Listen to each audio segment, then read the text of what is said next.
Boa tarde a todos, boa tarde à mesa. Cumprimentar aqui meus colegas senadores, senadoras, senhoras e senhores presentes. Confesso, senhor presidente, que ainda estou acostumando aqui com o Senado. Essa é a primeira vez que eu ocupo a tribuna e voltarei cada vez mais constantemente para prestar contas do meu mandato. Eu fui eleito com um mandato muito claro e simples. Embora não seja um senador que irá apenas bater numa tecla, mas eu fui eleito com um mandato específico da população paranaense de defender o combate à corrupção, de combater os retrocessos que nós vimos nos últimos anos. Avançamos muito durante a Operação Lava Jato, mas infelizmente nos últimos anos vimos retrocessos e precisamos retomar esse combate. A corrupção ela enfraquece a economia, torna ela menos eficiente, não só pela questão dos desvios dos recursos públicos, mas também por gerar muitas vezes aquele fenômeno que a gente chama do capitalismo do compadrio. Do outro lado, a corrupção também erosiona a confiança que as pessoas têm na democracia. Muito do que explica o surgimento de regimes autoritários ou desconfiança mesmo na democracia vem de um certo sentimento por parte dos representados de que os representantes não mais buscam o bem comum, o interesse comum, mas sim o interesse próprio. Mas eu vim hoje nessa tribuna em especial, na linha dessa defesa das pautas do meu mandato, para fazer um elogio à atitude que foi tomada na última semana pelo ministro André Mendonça, do Supremo Tribunal Federal. O PCdoB, no final do ano passado, ingressou com uma ação reclamando a inconstitucionalidade da lei das estatais. Para quem não se recorda, a lei das estatais foi aprovada em 2016, na esteira das revelações feitas pela Operação Lava Jato, em que foi possível constatar com todas as provas robustas, de que aquela prática do loteamento político desenfreado da administração pública direta e indireta acaba gerando oportunidades espúrias e pessoas mal intencionadas desviaram, sim, bilhões de reais dos cofres públicos. A exemplificar, a Petrobras, e esse é um fato por ela divulgado como público no mercado de ações, já anunciou que recuperou mais de 6 bilhões de reais só por conta das investigações da Operação Lava Jato. Mas mesmo assim, mesmo diante de todos os males revelados por essa ocupação dos cargos públicos por critérios políticos partidários, mesmo com a aprovação da lei das estatais em 2016, um ato absolutamente meritório do Congresso Nacional, inclusive dessa Casa do Senado, foi proposta essa ação de inconstitucionalidade. E foi colocado para julgamento perante o plenário virtual do Supremo Tribunal Federal, que é um instrumento importante para a agilização de julgamentos, mas, infelizmente, muitas vezes, acaba impedindo que haja uma publicidade adequada da pauta sobre o julgamento perante a sociedade. E houve um voto, inclusive, do ministro relator, favorável ao reconhecimento de uma parcial inconstitucionalidade da lei das estatais, afirmando que haveriam restrições ali arbitrárias, em relação ao que eu respeitosamente discordo. O legislador tem, sim, a liberdade de conformação, de editar regras buscando integridade na administração pública, ou faz isso na lei de licitações, faz isso nas regras sobre concursos públicos, na lei, no Estatuto dos Servidores Públicos, e fez isso na lei das estatais. Mas quando parecia que aquele julgamento seria feito no plenário virtual, sem que a sociedade tivesse a atenção chamada para aquele feito, o ministro André Mendonça, tomou uma atitude importante e pediu vista. Não sei qual vai ser o voto do ministro André Mendonça, mas esse pedido de vista propicia que haja mais reflexão sobre uma matéria tão importante. Permite que a sociedade amadureça. E talvez tenha sido aquele momento de clareza que nós precisávamos para perceber o quanto nós podemos perder se as restrições que foram colocadas na lei das estatais, tanto para impedir oportunidades espúrias, relações espúrias, loteamento puramente político-partidário, e mesmo a colocação de pessoas sem a qualificação técnica necessária nas estatais, para impedir que aquilo seja levantado. E nessa esteira, eu pediria aqui, chamaria a atenção dos colegas, para que nós sigamos esse exemplo, porque foi aprovado na Câmara dos Deputados um projeto de lei tratando de uma revogação parcial da lei das estatais, e embora a Câmara tenha todos os seus méritos e o direito de fazer isso, ousaria aqui fazer uma crítica de que foi um momento apressado, de que foi muito rápido, e não houve a possibilidade de um amadurecimento desse debate. Hoje esse projeto de lei está aqui, no Senado Federal, e aqui, senhor presidente Rodrigo Pacheco, eu rogaria respeitosamente que nós, se formos deliberar por alguma alteração da lei das estatais, que esse projeto de lei aprovado na Câmara não tenha um trâmite assodado, como foi, que nós possamos fazer como fez o ministro André Mendonça e dar um passo atrás. Espere um minuto, vamos analisar, vamos amadurecer com a sociedade, vamos fazer audiências públicas. E eu pediria, solicitaria, sugeriria respeitosamente, humildemente, presidente, que esse projeto passasse nas comissões temáticas, tanto na CAI, como igualmente na Comissão de Constituição e Justiça, para que, se nós formos, de fato, tomar esse passo, em relação ao qual eu particularmente discordo, de levantar as restrições que foram colocadas pelo legislador em 2016, que o façamos com amplo debate na sociedade e amplo debate entre nós, para que nós não criemos as oportunidades e as condições para que nós possamos adiante descobrir que fomos responsáveis por recolocar aqueles escândalos de corrupção na administração pública indireta e nas nossas estatais. Uma parte, né? Então, claro. Fui eu que pedi. Ah, perdão. Sua voz é um pouco diferente no microfone. Ah, é? Mas, por gentileza. Não, e eu pedi, você viu pedindo pela ordem, eu estou tão destreinado que pedi foi pela ordem, né? Passei 4 anos, destreinei, mas é uma parte. Eu quero concordar com Vossa Excelência. Essa casa não pode virar carimbadora do Executivo e nem carimbadora do que vem da outra casa. Eu acabei de assinar aqui um pedido do senador Cid Gomes para que os projetos vindo do Executivo, que haja uma distribuição equânime, que distribua lá na Câmara e também no Senado. O que vem da Câmara, normalmente, assodadamente também é votado aqui. E parece que dá um desânimo, senador, de você disputar uma eleição majoritária, enfrentar tudo que é tipo de coice, de falação, de ofensa, sabe? E você vence a eleição. E você chega numa casa alta como essa, se assenta e se sente um inútil. Você é só um carimbador. E o pior, quando aproxima-se o processo onde vai se dar o recesso parlamentar, tem o chamado esforço concentrado. E aí, bota tudo num bolo só, e aí você acaba votando até o que tu não sabe.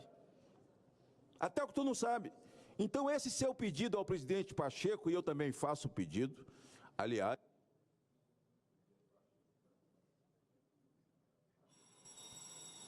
eu estou um quebrador de regra aqui, encerrando o discurso dos outros, né? Vossa Excelência realmente... É verdade, senador. Eu entendi. É porque eu estou pedindo a parte já no final do discurso do cara, eu estou errado. Eu tenho que pedir no meio do discurso, que aí dá tempo eu fazer uma consideração. Mas Vossa Excelência é benevolente, eu já vou encerrar, Moro, para que você faça seu discurso, para que o discurso não seja meu e você seja uma parteante.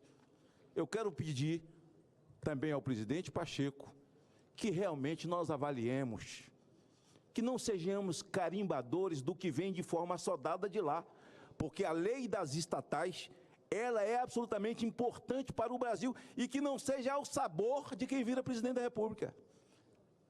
E é assim, não estou falando dessa presidência agora, estou falando de tantas, que manda e tudo sai assodado ao sabor do Executivo. O tamanho dessa casa é tão importante para a nação que Vossa Excelência faz um discurso absolutamente importante e tem, assim, no seu primeiro discurso, os meus parabéns pelo tema colocado. Claro. Serei bem mais conciso, senador Sérgio Moro. Seja bem-vindo à tribuna. E quero lhe dizer que uma das poucas deliberações da bancada do meu partido é de perfilar ao lado da defesa, primeiro, da constitucionalidade. Isso é uma torcida que se faz, porque a decisão, afinal, é do Supremo. Mas, acima de tudo, do mérito da lei das estatais. É uma decisão da bancada, do Progressistas, no Senado, tomada há mais de 2 semanas. E, finalmente, eu quero me associar ao seu pedido, respeitoso, colocado em termos absolutamente corretos à mesa e ao presidente que participa aqui da sessão, para que este assunto, quando deliberado aqui, seja iluminado por um debate construtivo. E, finalmente, eu também me associo aos parabéns ao ministro André Mendonça.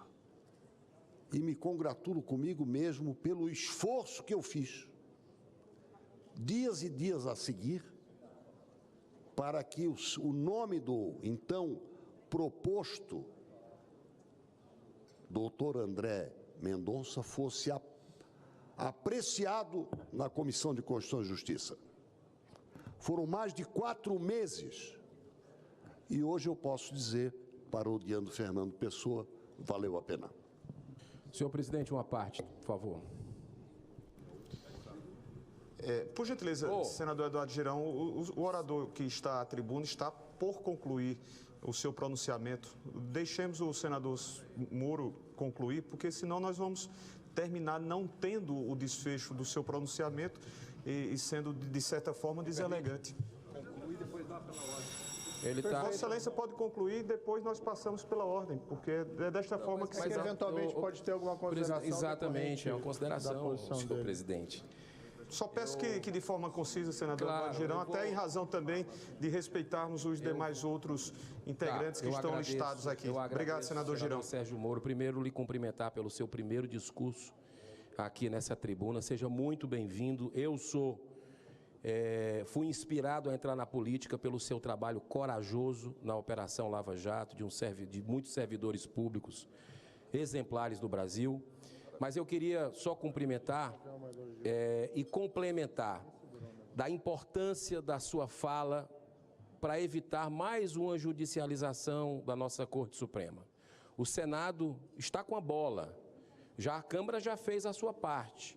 O Senado precisa desenvolver o seu papel e eu faço um apelo ao presidente dessa casa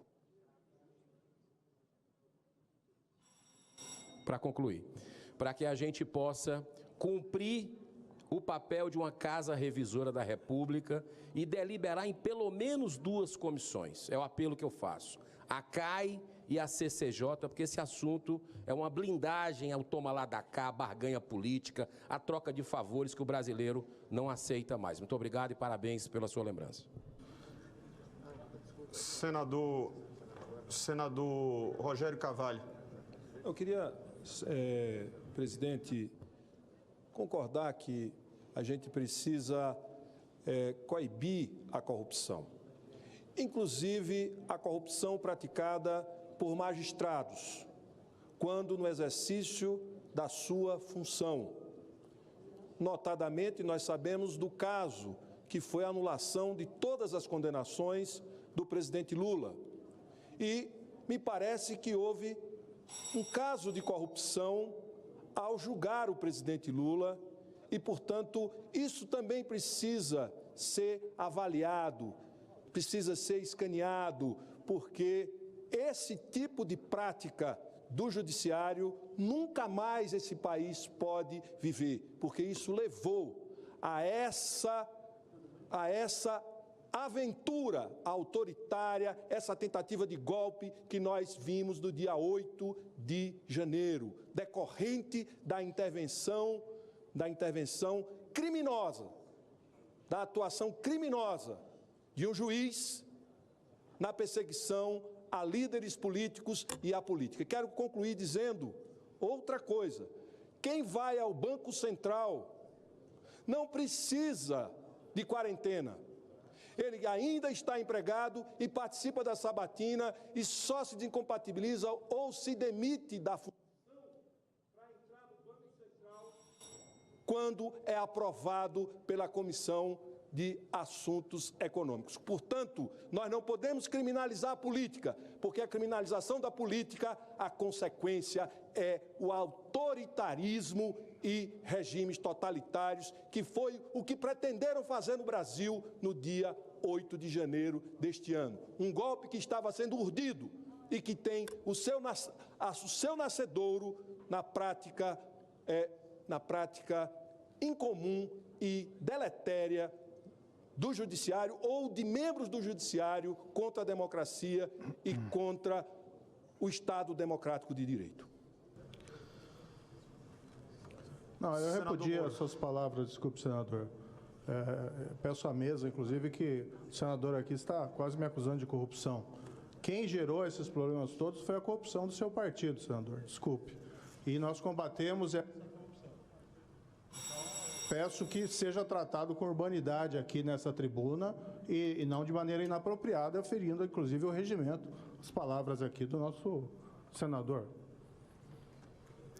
Eu peço respeito quando estou na tribuna e peço que não seja acusado aqui. Eu pedi pela ordem, foi isso que eu pedi. Então, eu também não posso ficar aqui achando que Vossa Excelência pode falar de corrupção. O senhor destruiu milhares de empregos, Vossa Excelência julgou, todos os processos que Vossa Excelência julgou foram anulados e isso gerou a cassação dos direitos políticos de um presidente. O senhor virou ministro do presidente que ganhou a eleição. Isso não é corrupção. Se o senhor quiser me acusar num comitê de ética ou coisa parecida, pelo amor de Deus, acho que está inapropriado. O senhor está violando. Essa mesa aqui está violando o regimento. Senador Rogério, senador Sérgio Moro, por gentileza, só para que nós retomemos aqui a normalidade, e esse é o nosso propósito. Vossa Excelência estava discorrendo no seu pronunciamento de 10 minutos e ainda restavam 2 minutos e 32 segundos quando Vossa Excelência anuiu com o pedido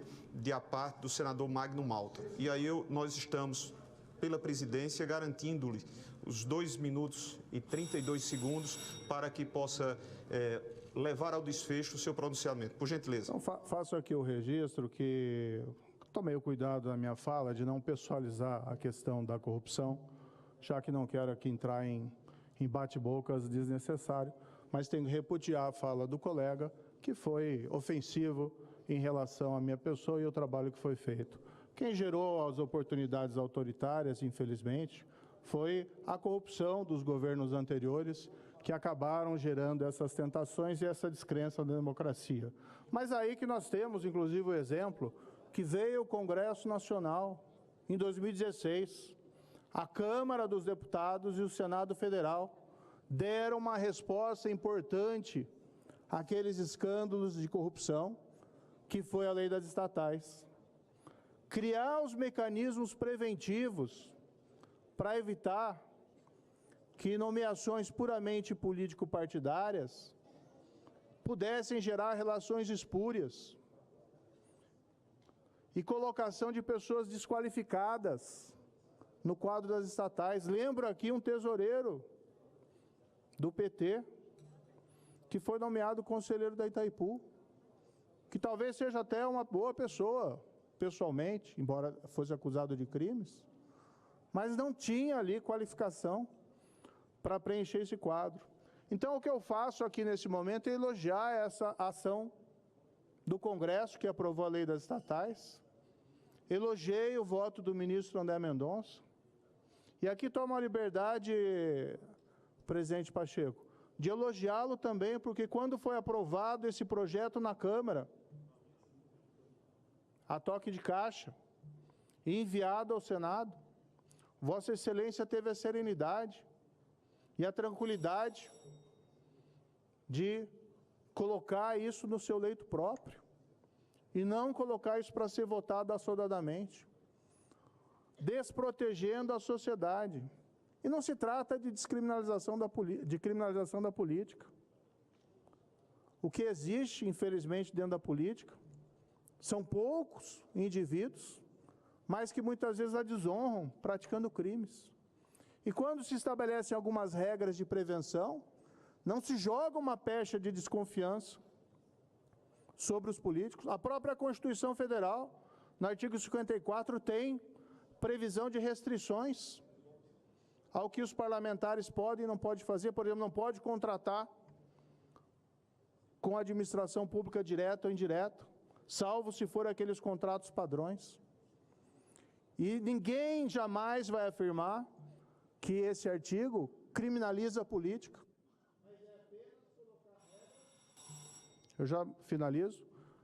Apenas colocar regras para prevenir situações que possam gerar relações espúrias. E é a mesma coisa o que faz a lei das estatais. Diante de lições da história, que revelaram que o loteamento político partidário das estatais